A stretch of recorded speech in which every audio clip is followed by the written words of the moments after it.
Well, good morning, everyone, and welcome to White Rock United Methodist Church. I'm Reverend Phil Dieke. I'm one of the pastors on staff here at White Rock, and I'm grateful for you joining us here this morning. We are at the Sunday Sit Down. If you are pulling up your live stream here, you have joined us for the Sunday Sit Down. We do the Sunday Sit Down every Sunday as an opportunity to kind of pre-worship, get ourselves ready for worship. And often these conversations relate to what we're going to talk about in worship and the things that we're going to be addressing, and specifically the series that we're going to be involved in as well. And so today we are starting a whole new worship series called Bread, Water, and Wine.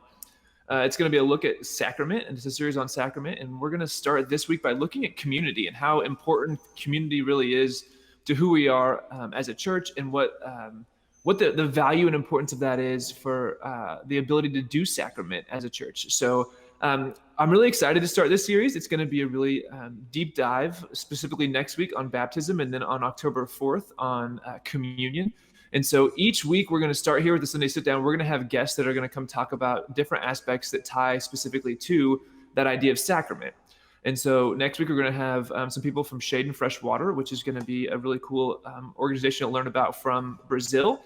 And then on the 4th, on Communion Sunday, October 4th, we'll have somebody joining us from Africa University as well. And we'll talk about the importance of what Africa University is doing for the whole continent of Africa. And so I'm really excited to have these guests coming to join us for the sit down. But today we are joined by some lovely and wonderful people who are actually in our community here in East Dallas. It's Katie Pryor, who's the Director of Neighborhood Initiatives, and Justin Barringer, who's the Director of Social Outreach. We're thrilled to have them here because they're really invested in the work that Owenwood is doing just a little bit further east of White Rock here in East Dallas. And so if you don't know, Owenwood is actually a second campus of White Rock United Methodist Church, specifically the campus that focuses a lot on being community for and by the people. And so they're going to get into some of what that looks like and what that means. But what I want them to do first and foremost is introduce themselves and then give you just a little background on how they got connected to Owenwood and what that has meant to them. So Katie, we're going to start with you. Welcome to be grateful to have you here with us. Just share a little bit about who you are and how you got connected with Owenwood. We'd love to hear that. All right, well, I'm Katie Pryor, Director of Neighborhood Initiatives, and I actually got connected with Owenwood back maybe about 2 years ago. I was in a class with Josh Esparza, and he was telling me pretty much the vision and dream of Owenwood. And from conversations with him, I was already bought in and sold and ready to be invested. And so I came on as a volunteer for dinner church, and I participated in some of the other initiatives that Owenwood had going on. And it pretty much turned into I can't stay away. I like to be involved more and more and more. Previously, I was serving as the executive director of Go Camp for the North Texas Conference, and we ended up having to let that program go. And opportunities opened up for me to serve in the capacity that I am right now as the Director of Neighborhood Initiatives. And of course, I jumped on as soon as possible because I was in love with the work that was going on, and I wanted to be a part of it even more. That's awesome. It's so hard to not like ask questions about all those things, right? Like this is even the idea you said dinner church, right? Like dinner church sounds so fascinating, and I would love to talk extensively about what dinner church looks like. But I'm going to hold off and not go down that rabbit hole because I want to focus on our ministry task here, right? Like what's really ahead of us here. So we'll come back to that and talk about what, again, this idea of community at Owenwood. But Justin, give us a little bit of a background on who you are and how you got connected with Owenwood. Yeah, so I'm Justin Barringer. I moved to Texas to do my PhD at SMU, and prior to that, a mutual friend of mine and Pastor Mitchell's connected us via Facebook because she knew I was moving to Texas, and so we talked prior to us moving here, decided that White Rock was going to be the church we were going to go to, and within 2 weeks of being here at White Rock, Mitchell took me over to Owenwood. This was before we had the property, before any of that, but took me over there for initial discussions about this. And so from day one, I was part of this or wanting to be part of it. And so Mitchell and I talked about my wife and I starting a diaper bank, and he said, great, that'd be a perfect fit for Owenwood. And we moved into a house that the church owns basically across the street from Owenwood, and so now we're there pretty much all the time, working with diapers and doing other stuff to be involved with the community. So I said, Owenwood being like a church for the community and by the community. Tell us a little bit about this idea of diapers and why you thought that was an important thing to really root yourself in the community. And I would also love to know, like, how is Owenwood really embodying this sense of community in these really unconventional times of a quarantine? So diapers is such an interesting thing because it's a great entry into ministry in most any community. It's We should not probably get more specific controversial. too, right? Like when we say diapers, like what does diapers really mean, right? We keep referring to this as diapers, but maybe we should say diaper distribution just so Yeah, people don't. yeah. Why is he talking about diapers all the time? We provide diapers for about 250, 300 families every month. But we were thinking about it in terms of it being a great starting point. It's not controversial, right? So there's lots of kinds of ministries that are controversial for various reasons. But this isn't one. Everybody gets this. Everybody understands it. So it's immediately a way to connect with the community that's not going to get any pushback. Everybody in the community is going to be supportive. So we started there as a way of connecting. And then I want to tell two short stories. One, recently we've had a lady who came initially as a guest to receive diapers, and now she has become one of our primary leaders. She really makes it run.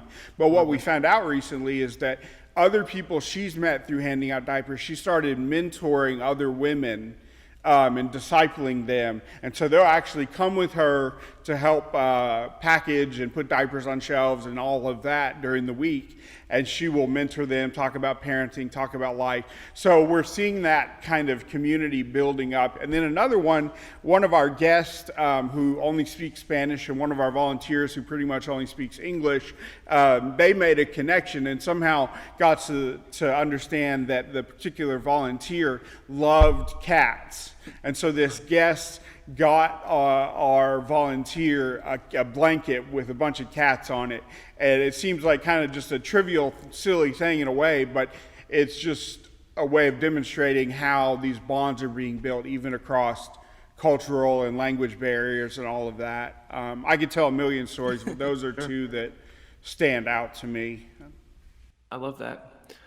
Katie, I would love to hear, you've just come on staff. We did a little intro video of you last week in worship, and I would love to hear how you see the sense of the embodiment of community taking place at Owenwood. You shared a little bit about Pastor Josh sharing a lot of the vision and ideas, and I would love for you to share how that has really played out and really embodied itself in the work that Owenwood's doing for you.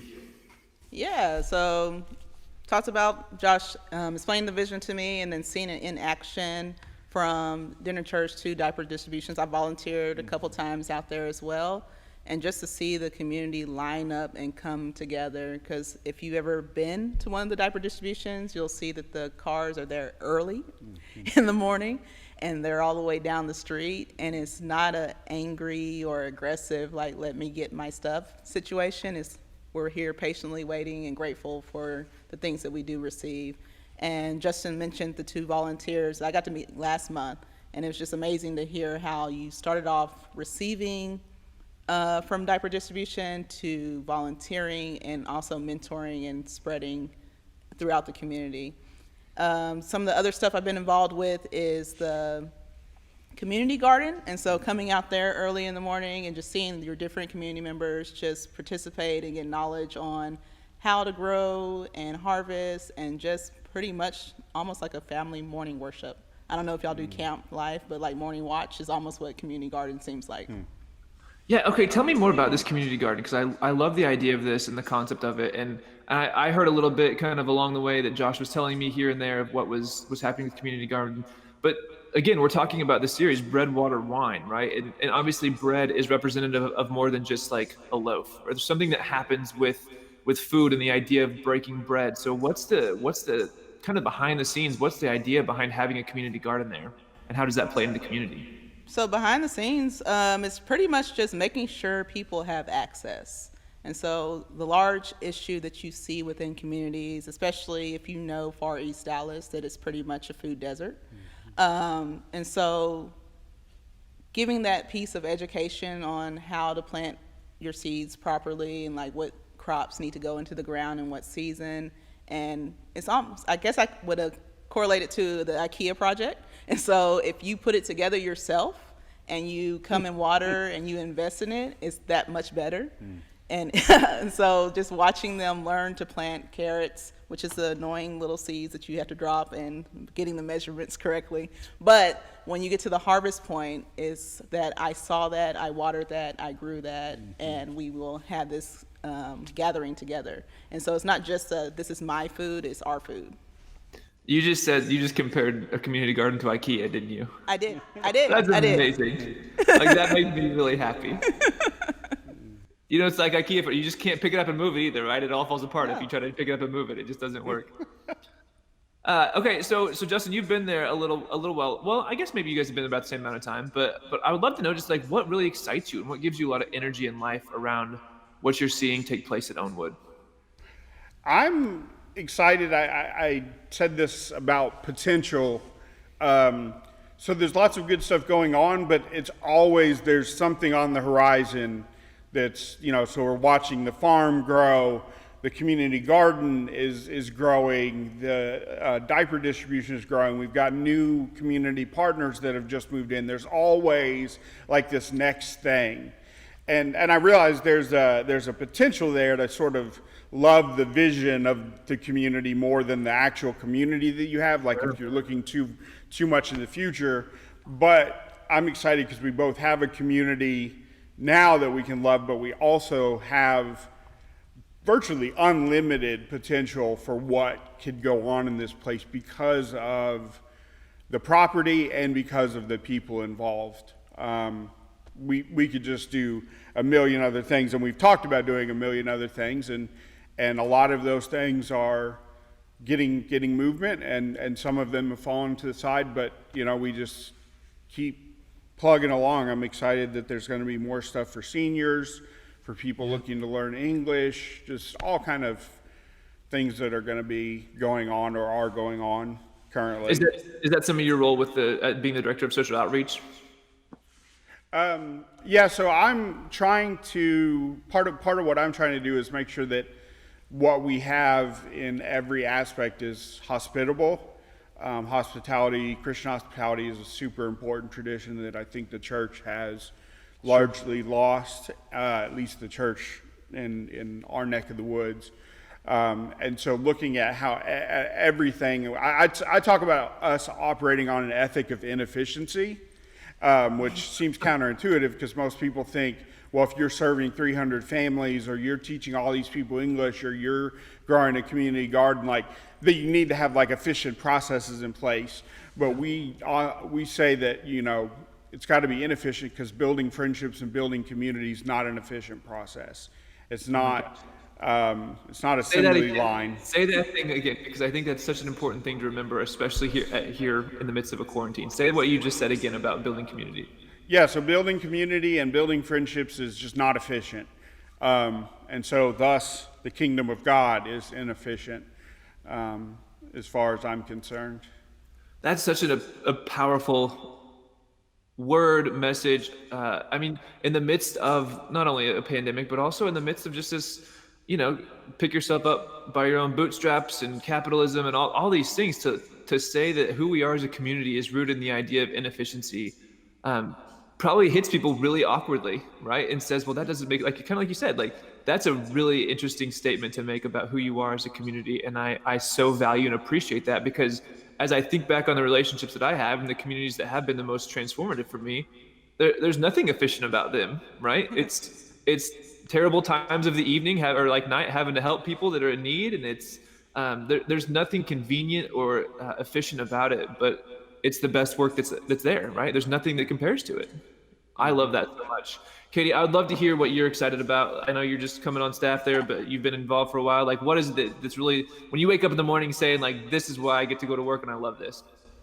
Actually, I'm just excited about growth in general, whether that's the growth of the farm and growth in potential partners.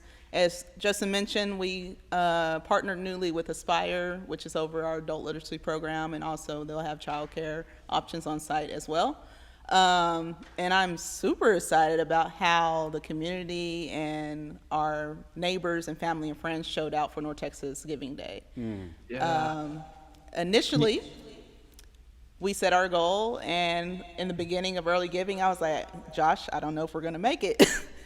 And then within the 17th of September, everybody just started giving and showing out. I was like, wow, like this is what support looks like. And so I'm grateful to sit down and with Josh and our community members to see what other initiatives we can bring into the community and what we can do to make sure that we are serving our neighbors as best we can. I love that so much. You talked about North Texas Giving Day. The community crushed the goal, right? And then you put a stretch goal out there, and they nailed that too, right?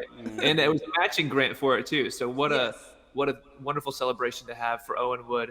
On that idea, what are things, if somebody's tuning in right now and sitting here with us on the Sunday sit down with their lovely cup of coffee from their couch or wherever they are, what if they say, I'm really interested in this work that Owenwood's doing here in East Dallas, or who knows, I didn't even mention this. I'm here in Missouri actually this morning, right? Like I'm usually sitting where you are and I'm piping somebody in, but I'm actually here in Missouri because I'm officiating a wedding this evening. And so one, thank you technology and the fact that this still works, that I can be a part of this when they sit down. But for my mom who's next door, right? Like, and she says, oh, this is really awesome. What's happening in Owenwood? I want to get involved, but I'm, halfway across the country. How can I really help Owenwood right now? Or if it's somebody who's in East Dallas and says, I want to get involved in this community building like aspect of what Owenwood is, how can I really get involved right now?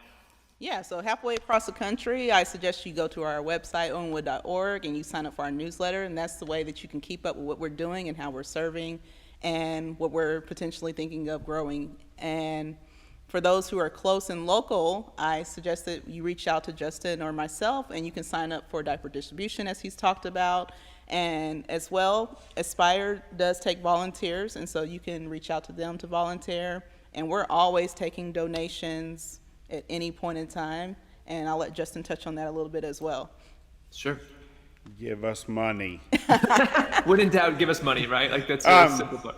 Yeah, absolutely. Because right now with the pandemic, there's been an uptick in the need that folks are coming, with. And at the same time, our supply has gone down because our main supplier, Hope Supply Company, who's one of our Owenwood's partners as well, they've had demand go up. So we need folks to do diaper drives for us or fundraisers, give us money. We especially need sizes 4, 5, and 6 in diapers. We always need the larger sizes. So if folks want to do that or order some on Amazon and have them sent our way. If your kid has grown out of some and you have a half a pack of some diapers left over, we'll take them as long as they're not used. We can repackage them and provide them to the community. And also adult diapers. That's the other thing that we've been getting more demand for. So we're trying to meet that need as well. And also one more thing I'll add, yesterday we met a group of us and we made laundry detergent, and we've got about 200 containers of it ready to go.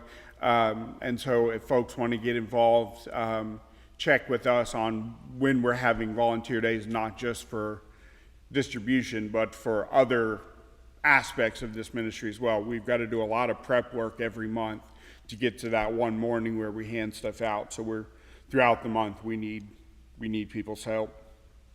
Well, y'all, thank you for sitting down with me this morning to have this conversation. Thank you for enlightening people on the work that's taking place at Owenwood, and thank you for the work that you do, right? Like there's this really incredible work that's taking place here in East Dallas because of you and the ministry that you represent at Owenwood. So thank you for all of that. And to everybody who's joining us this morning, I do hope that you'll investigate and look more deeply into what the work is taking place at Owenwood. You can do that, like you said, Katie, at Owenwood's website, and you can find that. I think it's owenwood.org. You can also, we have a website. It's wrumc.org/bread for this opening week of the series that has contact info for both Justin and Katie if you want to reach out to them directly, as well as links to Owenwood's page as well. So thank you all for joining us. We're really grateful to have you here with us this morning. If you're new to White Rock United Methodist Church, again, we're going to do these series every Sunday at 10:25. We'll sit down and have a conversation, and we'll have about a 20-minute conversation. And after that, we'll give you a couple-minute break to go get a refresh on your coffee or whatever it might be. And then you can come back for worship. We'll start in about 7 minutes, I think. So Katie and Justin, have a wonderful day today. Thanks again for your work, and keep up the incredible work you're doing. So go in peace, my friends.